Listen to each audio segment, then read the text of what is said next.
Hello, আজকের ক্লাসে আমরা ডন্টের ব্যবহার শিখব। ডন্ট মূলত কি? ডু নট, অর্থাৎ নাবোধক বাক্যে কিন্তু আমরা এই ডন্ট ব্যবহার করি। যেমন চিৎকার করবে না, ডন্ট শাউট; খেলবে না, ডন্ট প্লে;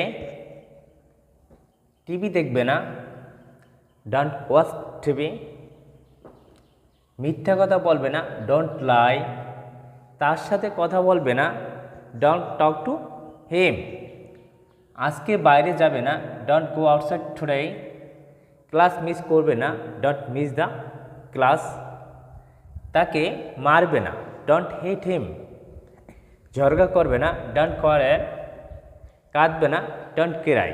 অর্থাৎ এই ডন্ট অর্থাৎ নাবাদক বাক্যের ক্ষেত্রে আমরা এই ডন্টটা ব্যবহার করি।